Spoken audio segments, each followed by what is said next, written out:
அஸ்ஸலாமு அலைக்கும். ரெஸ்டாரண்ட் ஸ்டைலில் வந்து பேஜா தவா ஃப்ரை எப்படி பண்ணலான்னு சொல்கிறேன்.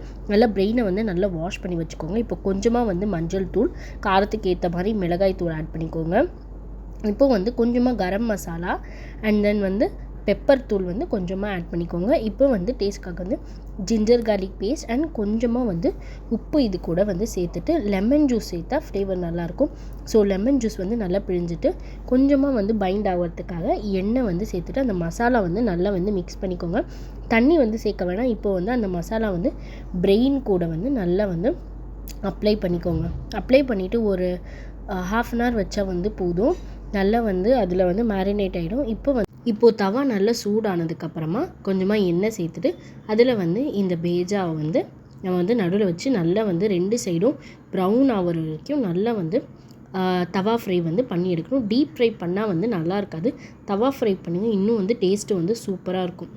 இதில் வந்து ஓவர் மசாலாவும் சேர்த்தா வந்து அது நல்லா இருக்காது. நான் சேர்த்த மாதிரி மசாலா வந்து சேர்த்து ட்ரை பண்ணி பாருங்கள். சூப்பரான பேஜா ஃப்ரை வந்து ரெடி ஆகிடும். கண்டிப்பாக சேனலை மறக்காமல் சப்ஸ்கிரைப் பண்ணிக்கோங்க. தேங்க்யூ.